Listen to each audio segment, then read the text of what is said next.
Welcome to the first video of my series that will review previous NBA draft classes. This is not meant to point out what teams are the winners and losers of each year's draft, but more so to re-look at the top draft picks each year and to also see who some of the best late draft picks were now that we have entire NBA careers to look back at. I chose 1979 as my launching point, as I believe that the 79-80 season was the launching point for a new and exciting era of the NBA, and the one that I grew up on. So, let's get started. The 1979 draft was on June 25th, 1979, in New York City. There was 202 picks over 10 rounds, but in retrospect now, only 55 of those players actually ever played in the NBA. With the first pick in the first round, the Los Angeles Lakers took Magic Johnson from Michigan State. He was a 6'9" point guard, and he would go on to define the entire generation that I started watching basketball. He played 13 seasons, averaging 19.5 points per game, 7.2 rebounds per game, and 11.2 assists per game.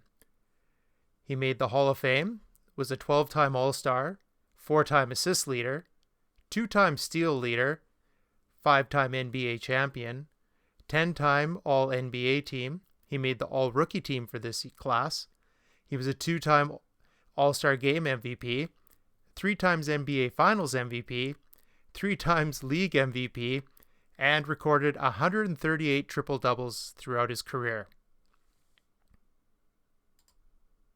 The second pick overall in the draft was from the Chicago Bulls, and they took Dave Greenwood from UCLA. He was a 6'9" power forward. He played 12 seasons in the league, averaging 10.2 points, 7.9 rebounds, and 2 assists per game. He was a one-time NBA champion as a member of the 1990 Detroit Pistons, and he also made the All-Rookie team. The third pick in the draft was for the New York Knicks. They took the center from San Francisco, Bill Cartwright.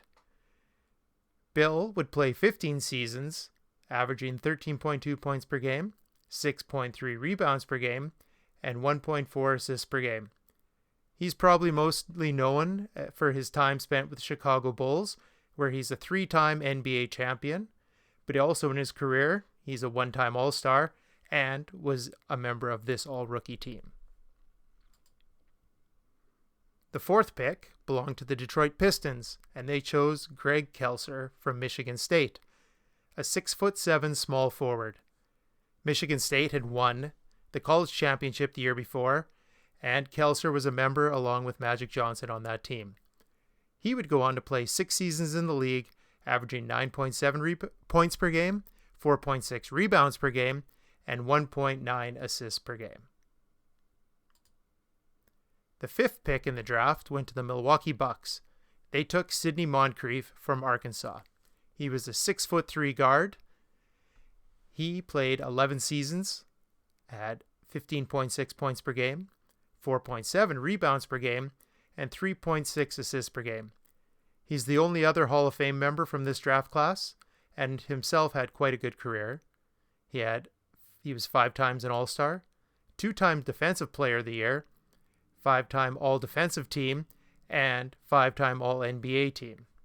He would probably be considered the second most successful person to come out of this draft. The sixth pick belonged to the Seattle SuperSonics, and with it, they took James Bailey from Rutgers. He was a 6'9" power forward. He would go on to play 9 seasons in the league, averaging 8.8 points per game, 5.0 rebounds per game, and just shy of an assist per game.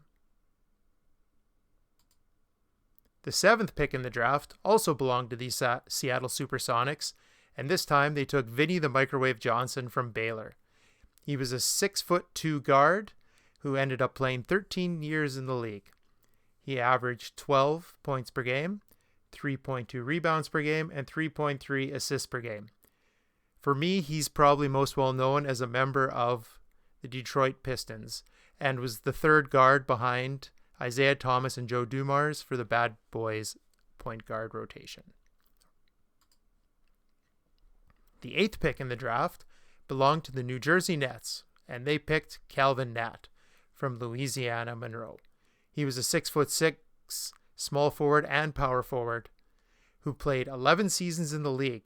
He had excellent numbers, averaging 17.2 points over his career, 6.8 rebounds per game, and 2.2 assists. He made the All-Star game one time and was another member of the All-Rookie team. The 9th pick belonged to the New York Knicks. They took Larry Demick from Arizona, a 6'9" power forward. Larry would go on to play 3 seasons in the NBA, averaging 4.7 points per game, 3.9 rebounds per game, and half an assist per game. The 10th pick went to the Detroit Pistons, and they took Roy Hamilton from UCLA. He was a 6'2" point guard. He would only play 2 seasons in the league, averaging 4.6 points, 1.5 rebounds, and 2.6 assists per game. So now that we've looked at the top 10 picks in this draft, I'm going to go over what I consider some of the more notable or better careers to come out of this draft. With the 11th pick, the New Jersey Nets took Cliff Robinson from USC. He was a 6'9" forward and center. He would go on to play 11 seasons in the league, averaging 17.2 points per game, 8.3 rebounds per game, and 2 assists per game. With the 12th pick, the Portland Trail Blazers would draft Jim Paxson out of Dayton. He was a 6'6" point guard shooting guard who would go on to play 11 seasons in the NBA. He averaged 14.3 points per game, 2 rebounds, and 2.9 assists per game. He would go on to become a 2-time All-Star and a 1-time All-NBA team member. With the 13th pick, the Indiana Pacers would take Dudley Bradley from UNC, a 6'6" shooting guard. He would go on to play 9 seasons in the league, averaging 5.2 points per game, 1.8 rebounds per game, 1.9 assists per game, and would make the NBA All-Defensive Team 1 time. Now we're going to jump further into the draft.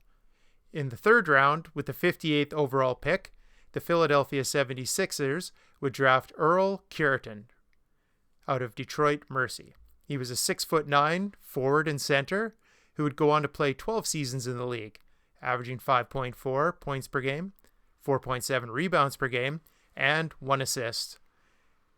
He would go on to become a 2-time NBA champion, once with the Philadelphia 76ers and once with the Houston Rockets. With the 65th pick overall in round 3, the Cleveland Cavaliers would take Bill Laimbeer out of Notre Dame. Bill was another vital piece of the Bad Boy Pistons that was drafted out of the 1979 draft, along with Vinny the Microwave Johnson, who I talked about earlier. He could also be considered the most evil man in the history of the NBA, depending on who your favorite team was. Growing up, the American cable package we had for the big 3 TV networks were based out of Detroit.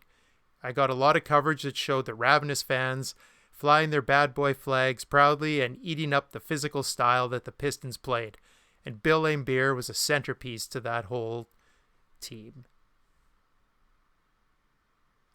Bill would play 14 seasons, averaging 12.9 points per game, 9.7 rebounds per game, and 2 assists. He was a 2-time NBA champion with those Pistons. He was a 4-time All-Star and a 1-time rebounding champion. In the 4th round, with the 82nd pick overall, the Golden State Warriors would take Jerry Sichting from Purdue, a 6'1" point guard.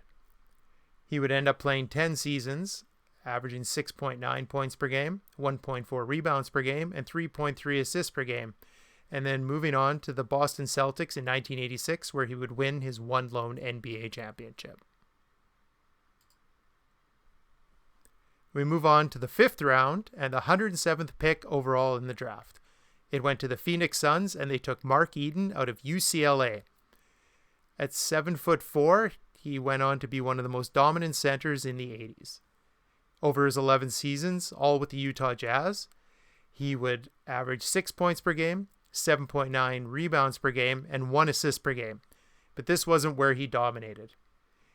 He was a one-time All-Star, but he was a 4-time league block champion, 5-time All-Defensive Team, and 2-time Defensive Player of the Year.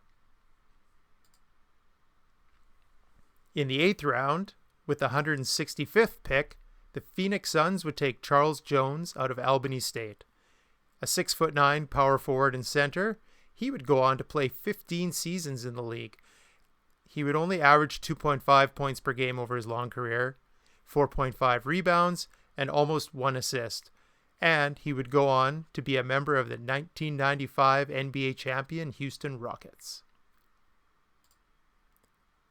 So that's my review of the 1979 NBA draft. I hope you enjoyed it. You can see that a lot of very good players came forward in it and were vital pieces of the 1980s NBA scene. Thanks for watching, and if you enjoyed, stay tuned as I'll be making more NBA videos. Thank you.